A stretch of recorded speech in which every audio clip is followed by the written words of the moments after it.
savez, je fais beaucoup de formations pour le groupe SNCF. Je ne devrais peut-être pas vous le dire. Et il y a une pensée que je leur ai livrée qui m'amuse, mais qui est très vraie en matière d'anxiété. Moi, je ne crois pas qu'on puisse être toujours positif. Et les gens sont toujours dans le positivisme, c'est génial, etc. Mais je ne crois pas. Je pense que c'est assez faux d'une certaine façon. On est plus réaliste que optimiste ou pessimiste. On ne peut pas être tout le temps optimiste. Et d'ailleurs, il ne faut pas l'être, parce qu'il peut être utile d'être un peu pessimiste. Et ce que j'ai dit à ce groupe SNCF, dans les formations que j'anime, c'est moi je suis pessimiste avant de prendre le train, mais optimiste une fois que je suis dedans. Ça veut dire quoi? Ça veut dire qu'en matière d'anxiété, je vais vous demander d'avoir un worry time, d'avoir un moment où vous allez vous inquiéter à fond. Je sais pas, moi, dans la semaine, c'est le samedi après-midi, ou je sais pas, moi, c'est le jeudi matin. Ce moment où vous allez vous livrer à penser, à écrire, à dire toutes les anxiétés que vous avez, tout ce qui pourrait mal se passer, tout ce qui pourrait ne pas se passer comme convenu. Imaginez et vraiment lâchez-vous, dites-vous tout ce qui pourrait être négatif, triste, pas bien. Ce worry time, il va vous permettre de limiter dans le temps ces moments d'anxiété.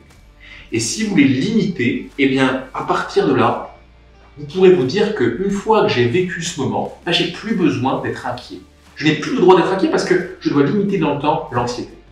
Le vrai problème avec l'anxiété, c'est pas qu'elle existe, tout le monde en a un petit peu, mais c'est quand elle n'est plus limitée, c'est quand elle est permanente, c'est quand elle est présente tout le temps et qu'elle remet en question toutes vos croyances, même votre confiance en vous.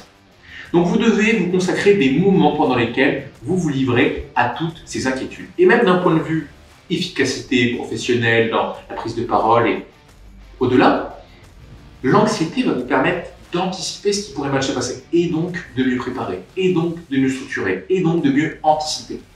Mais elle est utile une fois que vous êtes dans la préparation. Elle devient contre-productive quand vous êtes dans l'action.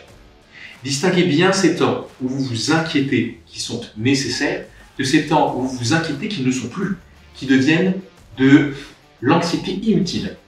Donc, consacrez-vous un worry time, pensez-y, je veux qu'à partir d'aujourd'hui, vous dites, ce worry time sera à ce moment-là, il durera ce temps-là, et par la suite, vous pourriez tenter d'être inquiet. Mais non, vous ne le seriez pas, parce que vous avez un temps où vous avez à l'être. Pas plus, pas moins. Je vous demande que ça. Je sais que vous allez le faire parce que, bon, je vous connais maintenant depuis un certain temps, hein, vous êtes habitué à ce que je vous dis, à ma tête.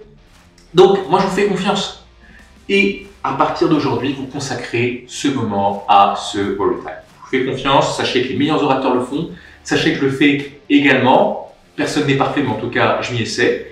Et demain, on va continuer à parler de la gestion de l'anxiété pour renforcer votre posture d'orateur, pour renforcer votre crédibilité. À demain, comme on se le disait hier.